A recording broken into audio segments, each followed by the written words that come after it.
हम लोग हैं इस समय डॉक्टर बाबा साहब अम्बेडकर इंटरनेशनल सेंटर पे 15 जनपद। मेरे पीछे बाबा साहब की एक बड़ी सी प्रतिमा लगी हुई है और सोशल डेवलपमेंट के ऊपर, सोशल जस्टिस की फाइट लड़ने वाले लोग मेरे साथ यहाँ पर खड़े हैं, जो लगातार बाबा साहब के मूवमेंट मिशन को आगे बढ़ाने का काम करते हैं। उसी में हमारे साथ हैं एसपी सिंह जी, जो ओबीसी समाज से आते हैं और ओबीसी समाज में विश्वकर्मा समाज से आते हैं और उनकी आवाज़ को बुलंद करते हैं। और आपने देखा होगा हमारे चैनल में डिबेट्स वगैरह में आपने इनको देखा होगा, इनके हाजिर जवाबी सुनी होगी। आज रूबरू होते हैं सामने बात करते हुए।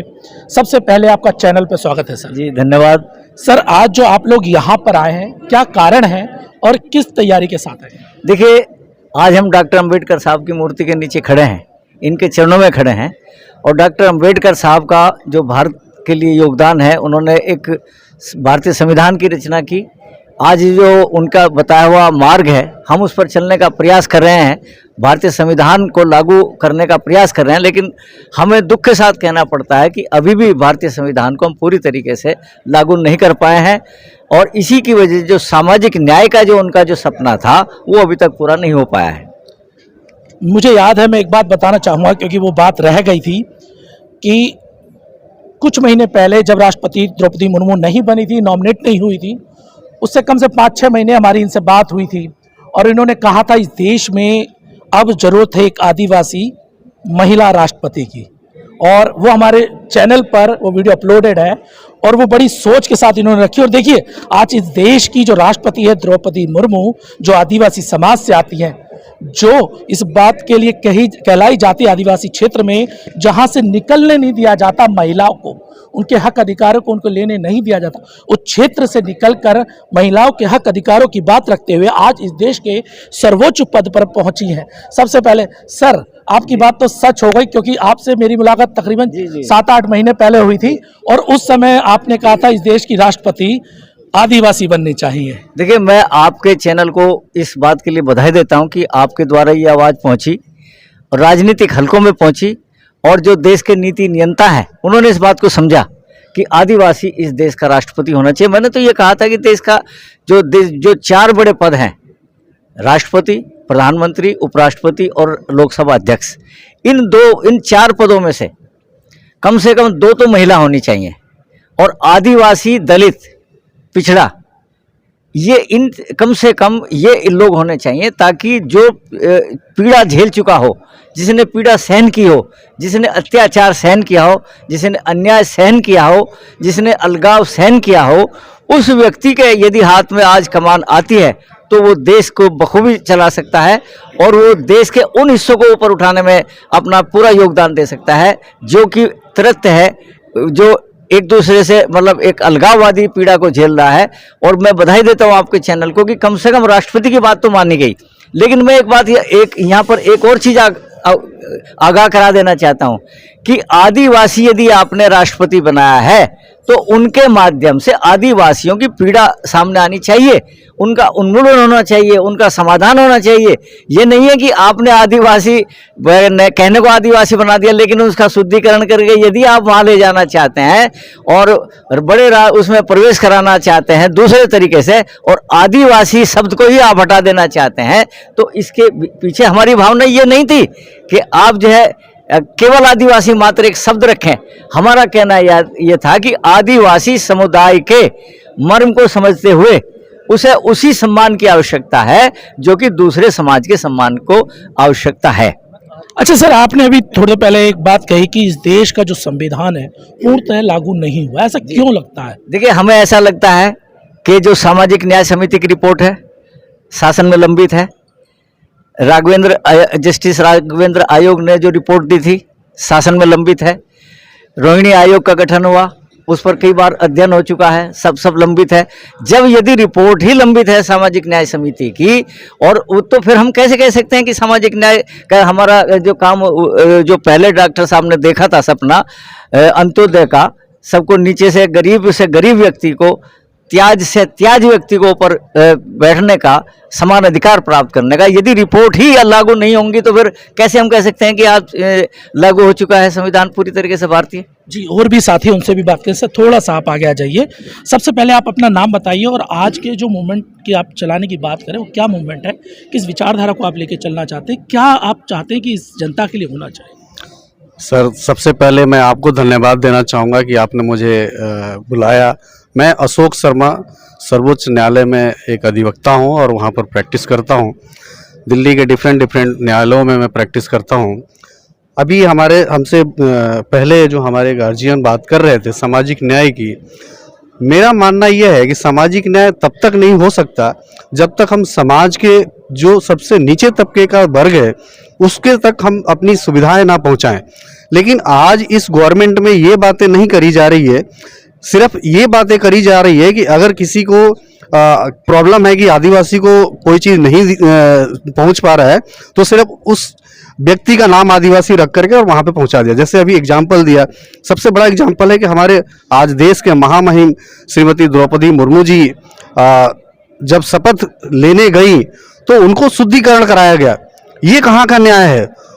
अगर हम एक चुनते हैं आदिवासी व्यक्ति को देश के सर्वोच्च पद पर और उनको शुद्धिकरण करा करके शपथ दिलाई जाती है, इसका मतलब कि आपके मन में खोट है, आपके दिल में खोट है। ये बहुत जरूरी है कि हम एक जो सबसे गरीब गुरबा है जिसको कि बिल्कुल ही समाज से वंचित है उसके तक पहुंचे। और हम ये भी सभी जो भी एजुकेटेड पर्सन है उनसे रिक्वेस्ट करना चाहूँगा, दरख्वास्त करूँगा कि आप अगर एजुकेटेड हैं तो आप अपने आसपास, अपने परिवार, अपने जो भी जो पड़ोसी हैं, जो गांव के लोग हैं, उनमें जो भी वंचित शोषित लोग हैं उनका हाथ पकड़ करके आगे ले चलने की कोशिश कीजिए, उनको एजुकेट कीजिए, उनको शिक्षित कीजिए, तभी हमारे आज बाबा भीमराव अंबेडकर जी का सपना साकार होगा। जी सर, आप कुछ कह रहे थे गुजरात मॉडल और तमिलनाडु मॉडल को लेके। सबसे पहले अपना नाम बताइए, फिर इस मॉडल के बारे में थोड़ा सा खुलासा कीजिए ताकि दर्शकों को पता लगे मॉडल है क्या।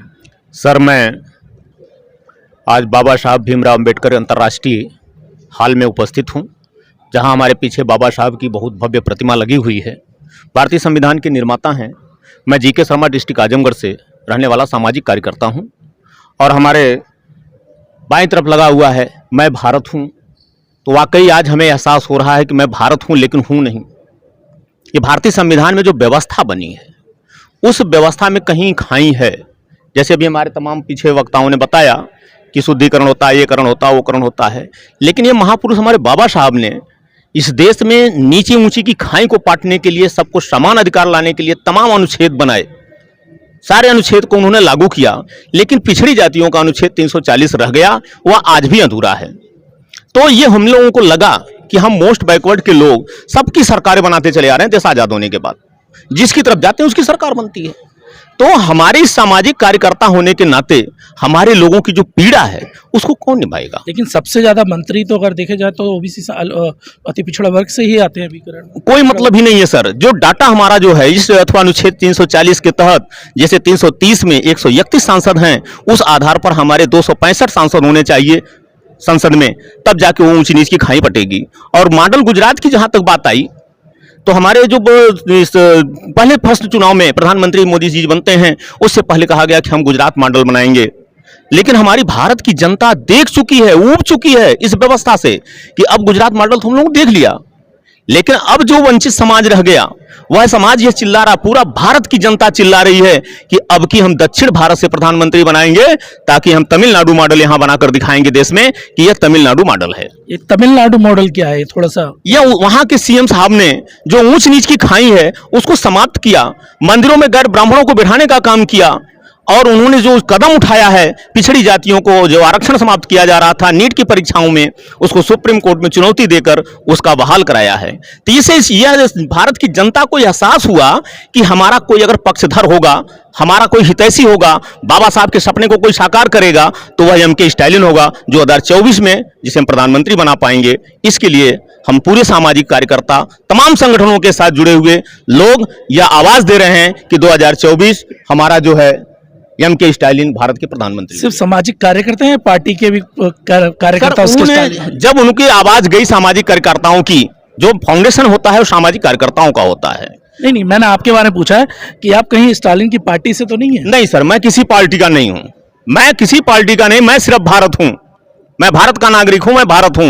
जो भारत की व्यवस्थाएं हैं, अर्थव्यवस्थाएं जो छिन्न भिन्न हो रही हैं, जो बेरोजगारों को रोजगार नहीं मिल रहा है, जाति जनगणना नहीं हो रही है, तमाम अनुच्छेद जो है लगाकर समिति की रिपोर्ट सब सारी चीजें रखी गई दबाकर, ये कब होगा? क्या थाली पीटने से कोरोना भाग गया हमारा?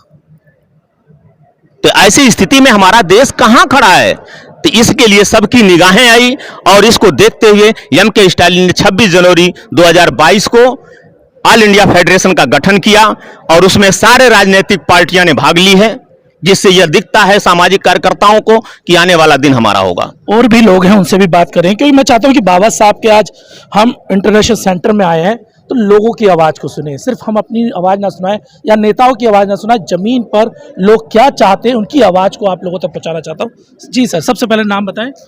एडवोकेट रामेश्वर ठाकुर, मैं बिहार से बिलोंग करता हूं और सोशल जस्टिस सामाजिक न्याय आंदोलन केटी के नाम से, कर्पूरी ठाकुर जी के नाम से मैं आज ऐतिहासिक जगह बाबा साहब का जो doctor B R. Ambedkar international hall के कैंपस में मैं उनके सामने, उनकी मूर्ति के सामने, उनकी प्रतिमा के सामने मैं तमाम बुद्धिजीवी से सवाल करना चाहता हूं कि बाबा साहब की वो कौन सी मजबूरियां थी जिसके वजह से आर्टिकल 340 लिखा गया, उसकी डिफिनेशन नहीं हो पाई। बाबा साहब की कौन सी मजबूरियां रही, वो आज तक हमारे पूरे SC ST के लोग या तमाम विद्वान के लोग अभी तक उसको डिफाइन नहीं कर पा रहे हैं। जबकि बाबा साहब 2 साल 11 महीना 18 दिन में से संविधान रचने का काम किए, तो आर्टिकल के रूप में 15% शेड्यूल कास्ट, 7.5% शेड्यूल ट्राइब के लिए उन्होंने आर्टिकल 330 के तहत लोकसभा में जाने का रास्ता परिभाषित कर दिए। आर्टिकल 320 के 30 के तहत विधानसभा में जाने का रास्ता परिभाषित कर दिए और IAS IPS IRS में जो जाने के लिए आर्टिकल 320 के तहत परिभाषित किए।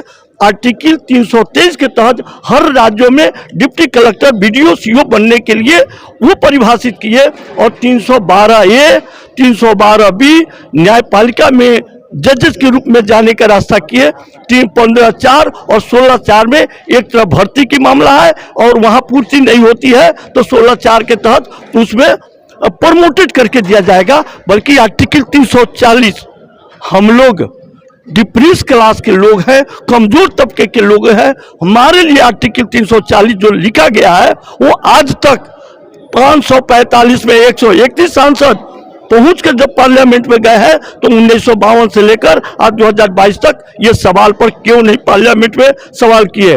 4120 असेंबली के क्षेत्र है जिसमें 1178 SC ST के लोग पहुंचते हैं, बल्कि इस सवाल पर डिफिनेशन के लिए क्यों नहीं आवाज उठाए। मैं इसीलिए आज बाबा साहब के मूर्ति प्रतिमा के सामने उनके हॉल में ये मैं सवाल कर रहा हूं लोगों से कि ये कौन पूरा करेगा।